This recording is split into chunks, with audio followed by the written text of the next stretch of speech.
Hello everyone, हजुरहरू सन्चै हुनुहुन्छ होला। हामी पनि सन्चै छु र आज चाहिँ हामी स्पेसल हामी चाहिँ आज तपाईँको हिजो चाहिँ काठमाडौँबाट हामी आज यहाँ पोखरासम्म आइपुग्यौँ। त्यसपछि पोखरामा आज होल्ड भएको, हिजो होल्ड भएको थियौँ र आज बिहानै उठेर हामी तयार भयौँ, रेडी भइसक्यौँ र अब रेडी भइसकेपछि अब हामी कहाँ जाँदैछौँ हेर्दै गर्नु होला। म पुगेर नै हजुरहरूलाई कहाँ जाँदैछु भनेर हजुरहरूलाई म पुगेर नै सरप्राइज दिनेछु गाइज। म त अघि नै अलि छिटो उठेर रेडी भएँ, तर मेरो बुढीले अलि ढिलो उठ्यो र ढिलो उठेर भर्खर जुत्ता लाउँदैछ, जुत्ता भर्खर लाउँदैछ। म चाहिँ अब अघि नै उठेर रेडी भएर एकदम रेडी भएर बसिरहेको छु। अब हामी सबै रेडी हुने, हामी कति सातजना आएको छौँ। 7जना सबै रेडी भइसकेपछि चाहिँ हामी लाग्छौँ गाइज। मैले बाटोमा चाहिँ राम्रोसँगले भिडियो बनाउन पाइनँ र एकैचोटि मैले पोखराबाट हिँड्नु अगाडि बनाएको थिएँ र एकैचोटि डाइरेक्ट अब हामी कहाँ आइपुग्यौँ। पोखराबाट चाहिँ गान्द्रुकको लास्ट गाडी चाहिँ यहीँसम्म मात्रै आउँछ। यहाँदेखि चाहिँ ट्याक्क हामी जाने हो माथि। अब यहाँदेखि लगभग हिँड्दै जाँदाखेरि 15 मिनट आधा घन्टा 15 मिनट लाग्छ। माथि पुग्नलाई आधा घन्टा 15 मिनटभन्दा ज्यादा लाग्छ। अब सिँढीहरू छ, हिँड्दै जानुपर्छ। अहिले चाहिँ यहीँसम्म मात्रै हो गाडी आउने, यहाँबाट चाहिँ हामी पैदल जानुपर्ने हुन्छ र माथि यहाँदेखि चाहिँ हिँडेर जानुपर्ने जानेछौँ। हेरौँ कस्तो हुन्छ अवस्था। सबै जति पनि गाडी पिछाएको छ यहाँसम्म मात्रै हो। सबै हिँड्नको लागि आएर गाडी यहाँ राख्छ, माथि घुम्छ, फेरि फर्किँदा फेरि आफ्नो रिजर्भ गाडीमा फर्किने हो।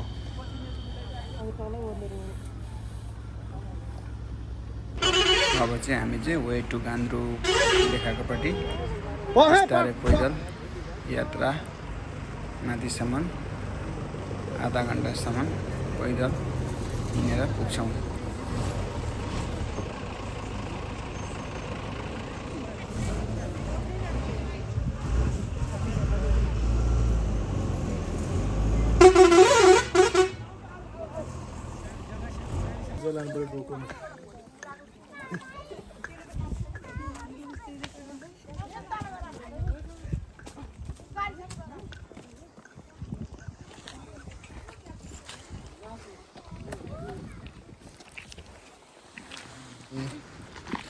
पुरै यो अन्नपूर्ण हिमालहरूको सबै अन्नपूर्ण हिमालहरूको चाहिँ दृश्यहरू अलि गर्दै देखिँदै जान्छ। अहिले हामी माथि एकदमै माथिसम्म नै यो सिँढी टाइपको यही टाइपको बाटोहरू छ। हामी मात्र नभएर खच्चड धेरै पर्यटकहरू यही बाटोको मार्फत चाहिँ उकालो माथि गान्द्रुक गाउँसम्म पुग्छ। गान्द्रुक भिलेज, गुरुङ कटेज इत्यादि ठाउँहरूमा पुग्छ। यो ठाउँमा चाहिँ धेरै जस्तो मुभी सुटिङहरू पनि हुने गरेको छ। खच्चडहरू धेरै सामान बोक्नु लागि खच्चड युज गर्छ, किनभने अब गाडी जाँदैन।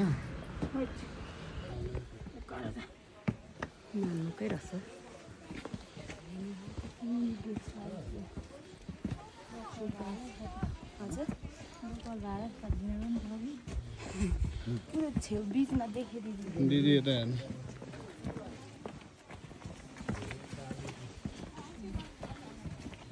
आँखै बिगार्दैछ।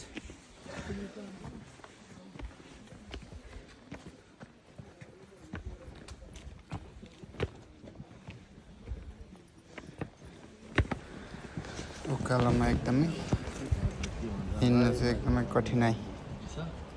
सिँढी एकदमै निकै माथिसम्म नै उकालो हिँड्नुपर्छ। यो चाहिँ सबै अन्नपूर्ण हिमालहरू सबै।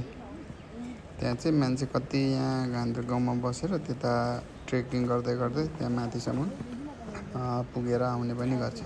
माथिसम्म बेस क्याम्पसम्म कोही माथिसम्म नै जान्छ होइन, प्रायः जसो बेस क्याम्पसम्म पुगेर पनि आउँछ। अनि आमा चाहिँ अलि पछाडि हिँड्दै हुनुहुन्छ होइन।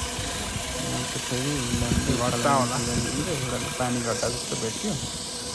त्यो पानी घट्टा हाम्रो गाउँतिर हुने त्यो पानी घट्टै हुनुपर्छ। यो पानी घट्टा जस्तो छ जुन के त्यो अन्नहरू पिस्नको लागि चाहिँ ढुङ्गाको बनाइएको हुन्छ। ओ हेर्नु न यो मारा हात तिम्रो ब्यागमा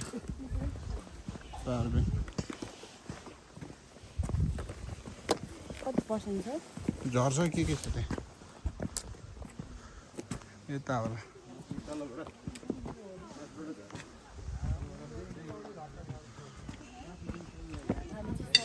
घामको छेउमै छु या छेउमै उकालोमा हिँड्दा थाकेर अब बिस्तारै बिस्तारै साकुरा रेस्टुरेन्ट भन्ने ठाउँतिर पुग्यो। यहाँबाट लगभग अब गाउँहरू अलिअलि भेट्दै जान्छ।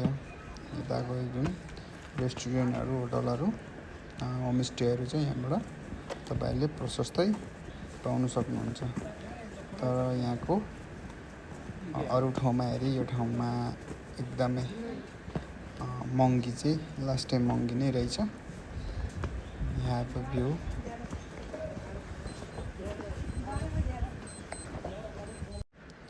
यहाँको चाहिँ घरहरू प्रायः जसो एकदम ब्युटिफुल हाउस होइन, एकदम ब्युटिफुल घरहरू। त्यस पछाडि तपाईँको एकदम ढुङ्गाले बनेको अनि छानाहरू पनि यहाँ एक दुईवटा मात्रै अहिले नयाँ बनेको रहेछ, नभए सबै ढुङ्गाले।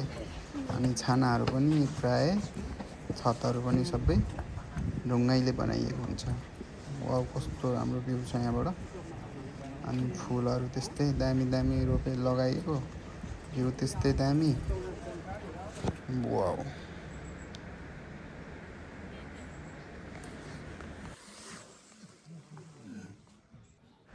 यहाँ चाहिँ अब हामी केही समय अलि पर गएर केही समय चाहिँ हामी फोटो सेसन गर्छौँ। यहाँ बसेर हामी फोटो खिच्यौँ, एकछिन भ्यूहरू हेऱ्यौँ, फोटो खिच्यौँ। त्यस पछाडि अर्कै साइड लाग्यौँ। फेरि यहाँ खचर आउँदै गरेको बुढी तर आएर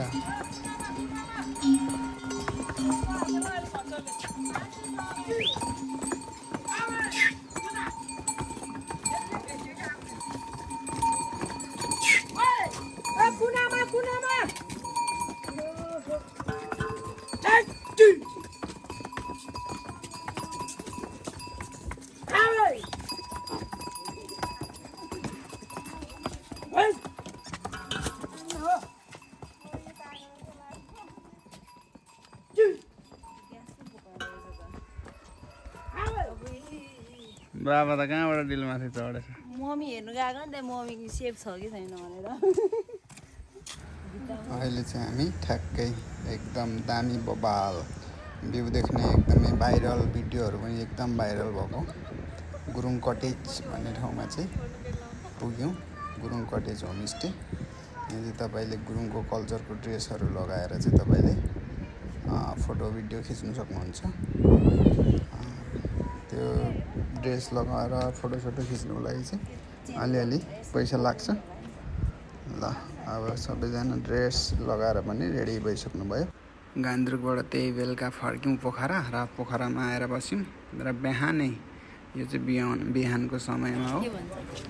बिहानको समयमा चाहिँ अब हामी चाहिँ बाराई जुन फेवातालको चाहिँ टक्क त्यो बिचमा रहेको बाराई मन्दिरमा चाहिँ हामी अब नाउँमा चढेर चाहिँ पारि गएर पूजाहरू गरेर फेरि बोटिङको लागि फर्केर आएर अर्को बोटमा जान्छौँ हामी।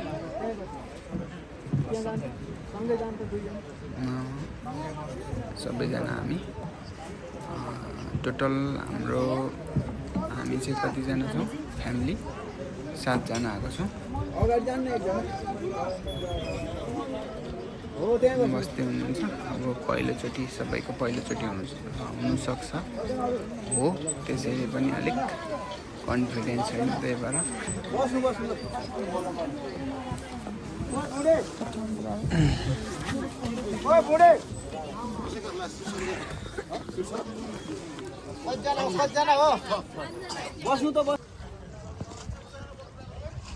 ठुलो तरिकै जानेछ क्या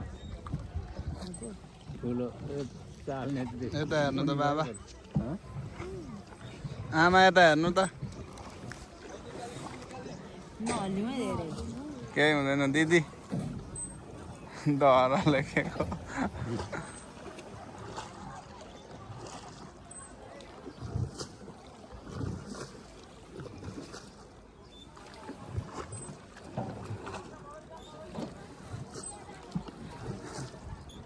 तिमी पछाडिको बनाऊ म अगाडिको बनाउँछु एकदमै अगाडि देखिरहेको जुन बिचमा जङ्गल जस्तो देखिरहेछ नि अगाडि देखिरहेको भ्यू जुन नेपालको फ्ल्याग पनि देख्न सक्नुहुन्छ तपाईँले हो त्यहाँनिर चाहिँ बाराही मन्दिर छ एकदमै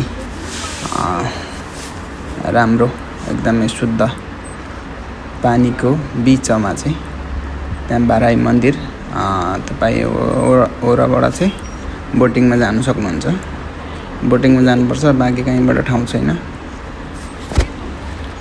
अब हामी लगभग पुग्न आँट्यौँ केही समयमा हामी पुग्छौँ र त्यहाँ एकछिन पूजाहरू गरेर फेरि फर्केर अर्को बोटिङको लागि अर्को बोटिङमा चाहिँ हामी जान्छौँ ठुलोवालामा जानुपर्छ छुट्टै बोटिङ गर्नु मिल्छ होला नि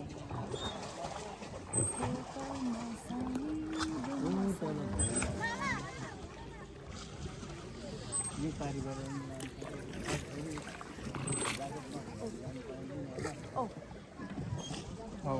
हेर्नु बाबा नि आइरहेको मजा भयो यस्तो यो पानी धेरै चल्दैन रहेछ है त्यो चल्नेवालामा चाहिँ धेरै रिङ्गटो लाग्छ क्या अहिले फेवातालमा छु है गाइड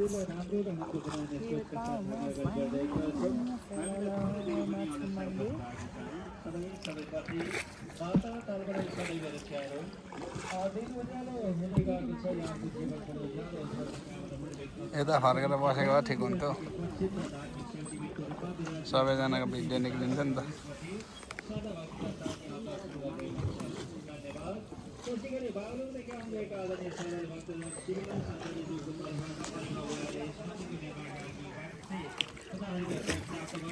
उता ठुलो चाहिँ ढिलो हिँड्दो रहेछ नि दाइ उता ठुलो अलिक ढिलो हिँड्छ हो ठ्याक्कै हामी चाहिँ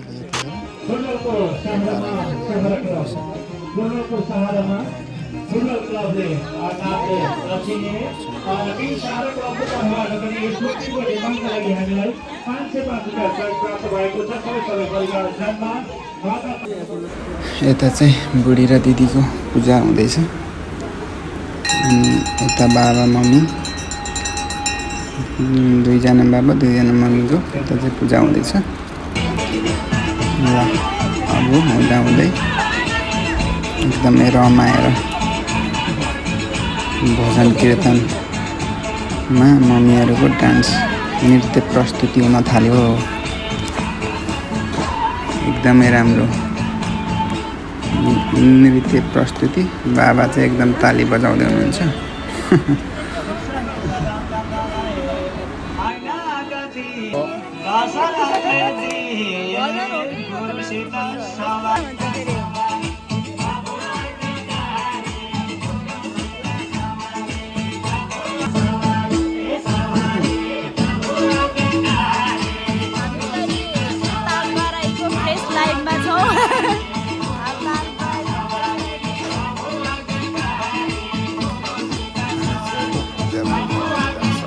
सकेर चाहिँ हामी अब चाहिँ नेक्स्ट बोटिङको लागि चाहिँ हामी चढिसक्यौँ र लाग्यौँ बाबा मम्मीहरू 4 जना बाबा मम्मी चाहिँ एउटामा चढ्नुभयो र हामी चाहिँ 3 जना दिदी म बुढी चाहिँ एउटामा चढ्यौँ र हामी निरन्तर अगाडि बढिरहेका छौँ मम्मी बाबाहरू निकै टाढा हुनुहुन्छ तर मैले जुमिङ गरेर चाहिँ नजिक ल्याएको हो अहिले चाहिँ हामी चाहिँ एकदम पल्लो छेउ पुगेर एक राउन्ड हानेर चाहिँ आउने हो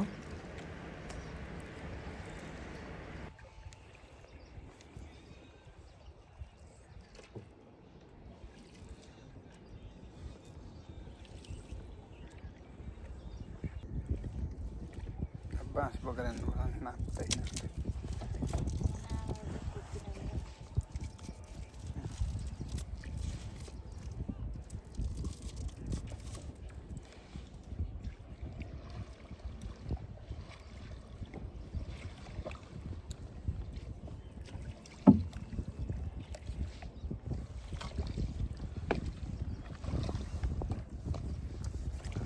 जाऊ न अघि जस्तै पल्लोमा अघि जस्तै पल्लोमा जाऊ न जान्छ त एकछिनमा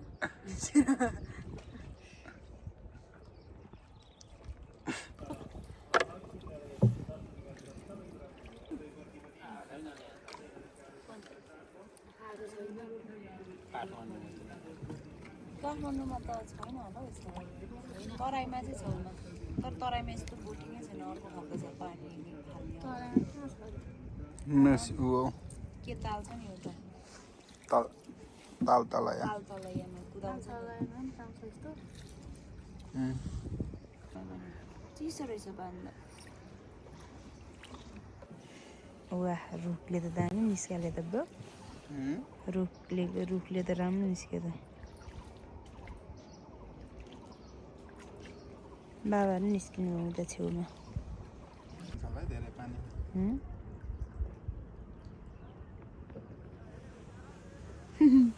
मम्मीको आज तान्नु न अप्ठ्यारो भएन त फिङ्गर चल्यो जस्तै भयो त कराङ गुरुङ कालो कालो छ झन्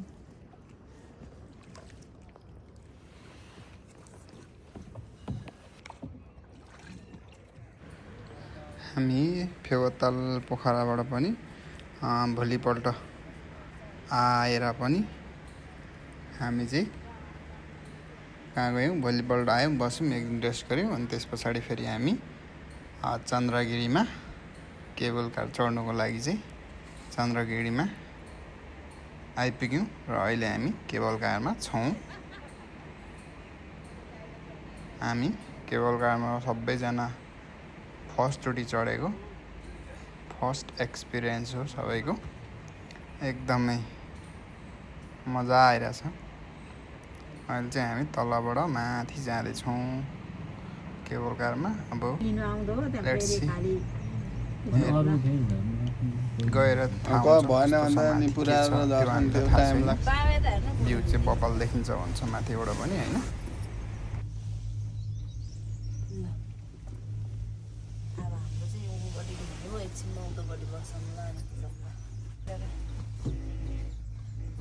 मोबाइल ननिकाल तर यो त जङ्गल पनि अर्कै पो देख्दैन त्यस्तो हुँदैन भन्न त सरर जाँदो रहेछ नि त मजाले नयाँ हामी चाहिँ चन्द्रगिरीमा छौँ नि त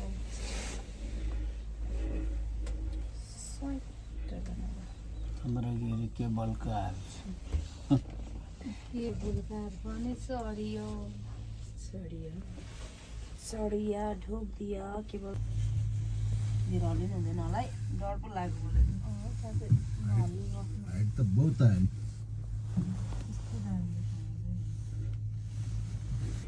भिडियो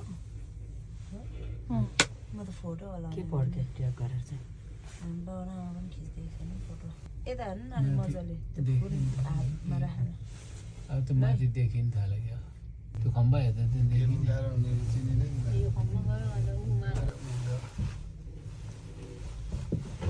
भाइ हात यस्तो कताकै के गोरु पातले हौ के गरेको बाबालाई माथि लगेको एकदमै म भ्यू हेर्छु भन्नुभयो र भ्यू देखाइदिएँ फेरि साथमा बुढीले कहाँबाट साइक्लिङ देखेछ साइक्लिङ पनि गरियो त्यस पछाडि फर्किनुको लागि तयारी भयौँ र हामी चाहिँ यहाँ चढेर अहिले चाहिँ हामी स्टार्टिङमा चढ्ने ठाउँ हो केबल कारमा हामी चाहिँ चन्द्रगिरी केबल कारमा चाहिँ चढ्नु लागेको छौँ ओह्रालो जानुको लागि फर्किनुको लागि thank you for watching my video. लास्टसम्म जसले भिडियो हेरेर साथ दिनुभयो, हजुरहरू सबैलाई कस्तो लाग्यो मेरो भिडियो र सबैले कमेन्ट गरेर कमेन्ट मार्फत मलाई बताउनु होला।